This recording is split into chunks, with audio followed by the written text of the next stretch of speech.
Poucas obras da literatura internacional possuem uma conexão tão intrínseca com os demais ramos da arte quanto o clássico do escritor Alexandre Dumas, O Conde de Monte Cristo.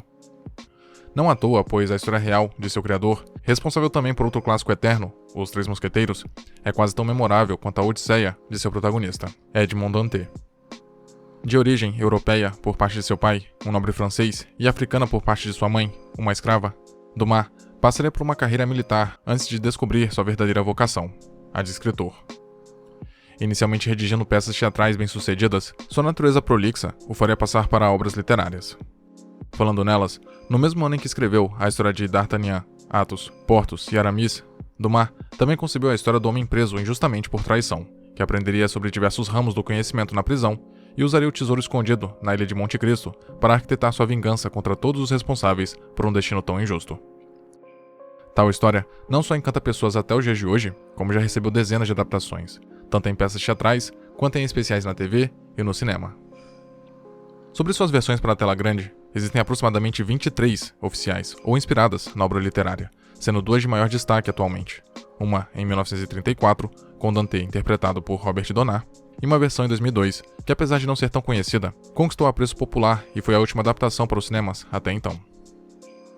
Dirigida por Kevin Reynolds e roteirizada por Jay Roppert, esta versão se assemelha à de 1934 em relação às mudanças que realiza na história, principalmente no que se refere à construção de personagens e ao seu encerramento, mas ainda mantendo a essência da obra original. Na trama, vemos Edmond Dantès, um corsário que trabalha em um navio mercador francês, atracando na ilha de Elba, juntamente com seu melhor amigo, Fernand Mondego, para conseguirem ajuda médica para seu capitão. Porém, naquela pequena ilha, estava ninguém menos que Napoleão Bonaparte em exílio. Apesar de um conflito inicial, o outrora imperador oferece ajuda a Edmond, mas em troca, lhe pede que o mesmo entregue em segredo uma carta de sua autoria para o Monsieur Clarion. Ao retornar para Manselle, Edmond é promovido a capitão do navio pela sua bravura e fidelidade ao falecido capitão, o que desperta a fúria de Danglars, que esperava obter tal honraria, e de Fernand, que apesar de sua origem abastada, sempre sentiu inveja do amigo, principalmente por causa do amor de sua futura esposa, Mercedes.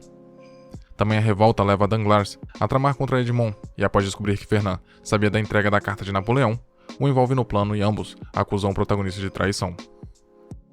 Após isso, Edmond é levado até o juiz Villefort, que durante o interrogatório queima a carta e aparentemente o inocenta. Porém, tudo era uma dissimulação e o protagonista é enviado para a prisão de Château d'If, onde passará os próximos 6 anos sendo torturado, com nada para lhe reconfortar, além de uma frase na parede de sua cela, que diz: "Deus me fará justiça". Em outro dia qualquer na prisão, a cela de Edmond é invadida por Abbé Faria, um senhor de idade avançada e antigo soldado do exército de Napoleão, que desde sua prisão cavava um poço para escapar, mas acabou errando a direção. Faria então propõe a Edmond lhe passar seus conhecimentos nas mais diversas áreas, em troca de sua ajuda para cavar outro túnel de fuga. Após uma série de eventos, Faria vem a falecer, mas não antes de revelar a localização do tesouro de espada na ilha de Monte Cristo, e após uma fuga engenhosa, Edmond encontra o tesouro, passa a usar a fortuna e seu enorme conhecimento para tramar sua retaliação contra Danglars, Villefort e principalmente Fernand. Embora a vingança seja o tema proeminente da história, tanto do livro quanto do filme, outro elemento narrativo chama a atenção, principalmente nessa versão de 2002, o valor do conhecimento. Tal temática ganha proeminência durante os momentos na prisão entre Edmond e Faria, que são fundamentais para o desenvolvimento do protagonista e para o desenrolar dos acontecimentos futuros. Vendo tudo o que mais amava na vida lhe sendo tirado, Edmond, aos poucos, foi perdendo a esperança de liberdade e sua fé, o que se reflete em sua desistência em reforçar a mensagem escrita na parede e em sua recusa em mencionar Deus. Porém, com a chegada de Faria, o qual passa a chamar de padre, acontece uma simbólica intervenção divina, com o protagonista ganhando não só um amigo, mas também um mentor. Inicialmente cético sobre o plano de fuga do padre, Dantès muda de ideia quando mesmo lhe oferece ensinar sobre matemática, economia, filosofia e principalmente ler e escrever.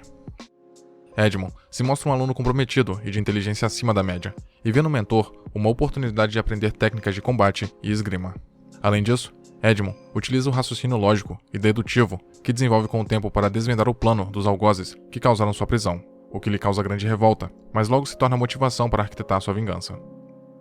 Ao longo da fração do filme que se passa em Château, vemos Edmond passar de um jovem humilde e ingênuo para um homem astuto, determinado e com vasto conhecimento, o que lhe torna mais preparado do que nunca para enfrentar as crueldades e desfortúnios da vida. Além disso, quando aprende a esgrimar com o padre, Através da técnica de passar a mão pelas goteiras sem se molhar, o protagonista, que antes não conseguia acertar um tiro em um inimigo próximo e nem derrotar Fernand em um duelo de espadas, agora estava pronto, de corpo e mente, para enfrentar qualquer adversário. No entanto, ainda havia mais uma lição a ser aprendida. Quando estavam próximos de alcançar o final do túnel, ocorre um deslizamento de terra que perfura os pulmões do padre, com Edmond desesperadamente indo ao seu socorro. Em seu leito de morte, Faria revela o segredo do tesouro de espada e lhe passa suas últimas e mais valiosas lições: não cometer o crime pelo qual fora condenado e usar o tesouro para fazer o bem. Cego pelo ódio em seu coração, Edmond lamenta a morte de seu grande mentor, mas está decidido a acertar as contas contra aqueles que o colocaram naquela situação, começando pelo cruel carcereiro de Chateau, Dorlac.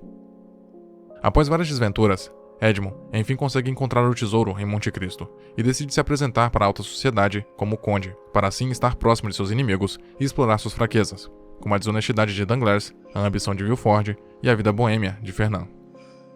Um a um, Edmond faz com que todos sejam vítimas de seu plano, mas as últimas palavras do padre continuam a ressoar em sua mente, assim como o reencontro com Mercedes, que se casou com Fernand um mês após a prisão de Edmond, e seu filho Albert, que apesar de ser mais um elemento no plano de vingança do protagonista, acaba conquistando a sua afeição.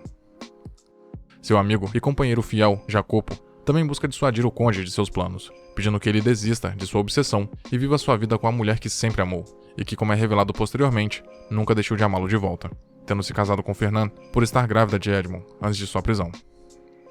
Ainda assim, o protagonista continua com seu plano, primeiro com Danglars, que é morto enforcado, seguido por Villefort, que é preso por traição, da mesma forma que havia feito com Edmond anos atrás, e por fim Fernand, que ao ver toda sua vida ruir, prefere arriscar sua vida em um duelo com Edmond, onde outrora amigos finalmente resolvem suas diferenças e pendências passadas. Após tudo o que passou, Edmond entende o que o padre tentou ensiná-lo durante quase 15 anos na prisão. Ele não estava apenas doutrinando sobre economia, literatura ou técnicas de combate, nem o estava preparando para sua elaborada vingança. Ele queria que seu aprendiz fosse um homem bom, digno, que usaria os recursos que detinha para tornar o mundo um lugar melhor e mais justo. Os ensinamentos do padre o ajudaram a escapar da prisão e recomeçar sua vida, porém o protagonista ainda era vítima da revolta pela vida que perdeu. Em outras palavras, a sede de vingança de Edmond ainda o tornava um produto do mundo que o condenou, cheio de ódio, amargura e à mercê da violência. Felizmente, Edmond percebeu o que estava se tornando quando quase matou seu próprio filho e a mulher que amava no final de sua jornada, chegando ao ponto de oferecer piedade ao seu maior inimigo, mas quando este recusou, não teve outra escolha senão enfrentá-lo em um duelo final. Porém, o protagonista enfim havia se reconciliado com seu passado e com Deus, estando pronto por uma nova vida ao lado daqueles que amava. Em sua conclusão, o Conde de Monte Cristo narra a história de redenção de um homem que passou pelas maiores injustiças imagináveis, se corrompeu pela sua sede de vingança, mas conseguiu dar a volta por cima quando percebeu que todo o conhecimento que aprendeu com seu mentor não deveria ser usado para fins mesquinhos e egoístas, mas sim para o bem, pois a vida pode lhe tirar a fé e a esperança, mas Deus ainda crê em você e em seu potencial para fazer o que é certo. No caso de Edmond Dantès, a vida não só lhe tirou a fé, mas também sua liberdade. Porém, em troca, lhe deu um recomeço através da obtenção de conhecimento, algo que, como é dito pelo seu grande mentor, possui valor incalculável.